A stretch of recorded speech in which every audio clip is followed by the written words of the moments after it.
would help if you could see them on the page because they're homophones. So I will try to emphasize them slightly so you can kind of guess what they're actually spelled like. Best in show. Here are the poems that wag a great tail, that ripple with muscular verbs. The light ones, the dark ones, the bound through the park ones, the ones that go sniffing at curves. Here is the sonnet with well-bred allusions, the triolet ready to beg with its soft, friendly paws and manicured claws. The limerick humping your leg. Oh, how you long to give treats to them all, even the poems that bite or force you to look as they lick their own tuchus, to keep them from howling all night. But of course, only one gets to fetch the big trophy, so you comb and you vet till you know, in a month and an age, that a lone dog-eared page has jumped in your lap and won't go.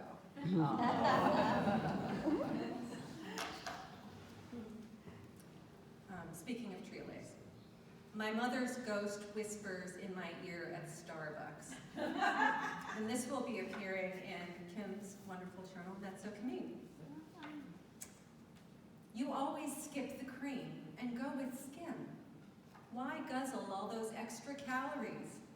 Determined to be healthy, hard, and slim, you always skip the cream and go with skim.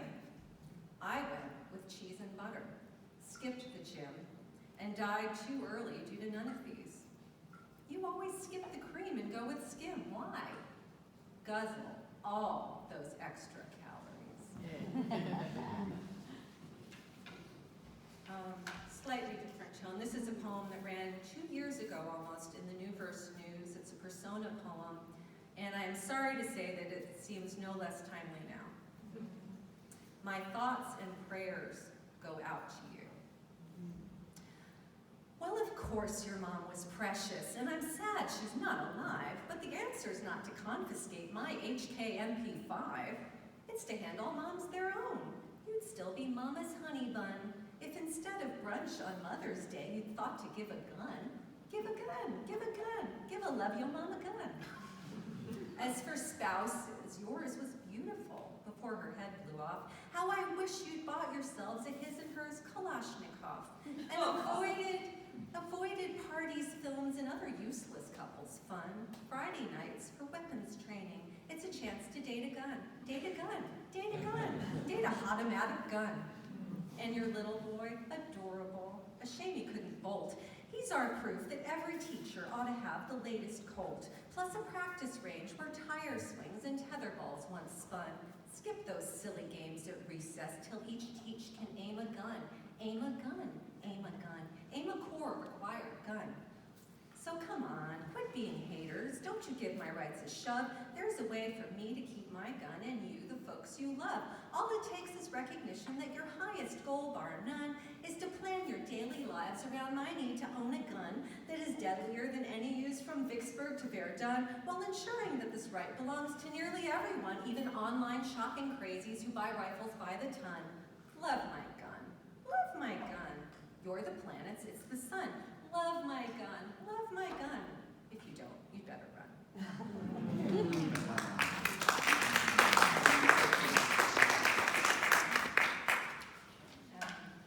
This is from a series of poems from a collection I'm working on with the artist Ron Barrett. It's been a lot of fun, fairy tale related. This also will be appearing in Mezzo Camille. Hair raising. The story you've heard, how some harpy imprisoned me, casting a curse? Well, scribble this down with a Sharpie. My actual mother was worse. I left home at 18. Stay, Rapunzel, cried my mom. You'll destroy everything. That cute prince with the dimples and buns will be arriving next week with the ring. I'm an artist, I said, packed my brushes, and presto, I made my big move. What painter worth anything rushes into marriage? I aimed for the Louvre.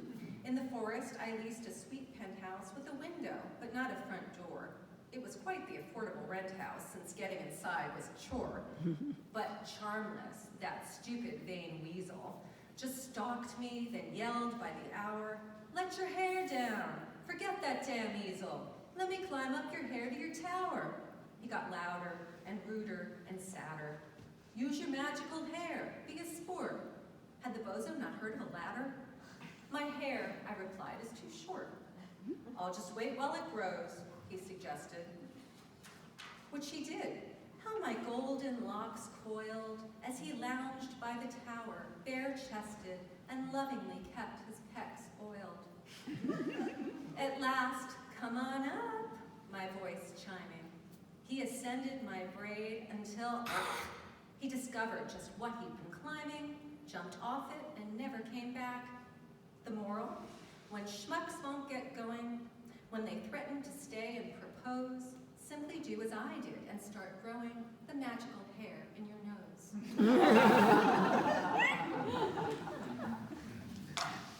Pinocchio runs for office. Folks, don't be fooled by all the phony buzz. I'm no one's puppet, and I never was. I didn't torture an endangered whale. At Pleasure Island, I did not inhale. You say you've seen the footage? It's all wonky. I'm solid GOP, no hint of donkey. My only kind of circus? Media. Ignore those pics on Wikipedia. And what about the rumor, so damn nasty, that constant lying led to rhinoplasty at some chic clinic north of Bimini? A smear by my opponent, Jiminy.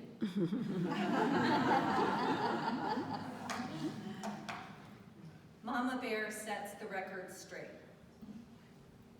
People say we went walking together, Papa, Baby, and I, in nice weather, as we waited for porridge to cool.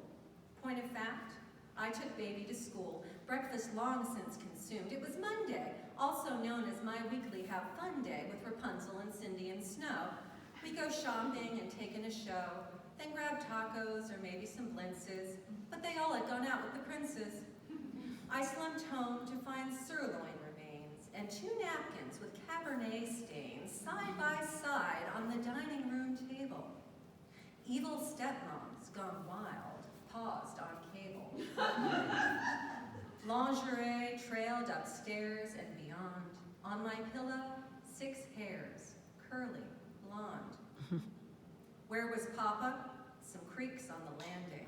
Then my husband was suddenly standing by the bed. A back window slammed shut as he babbled, "You'll never guess what. Chased a burglar away. Things got gory." Even Disney's not buying that story.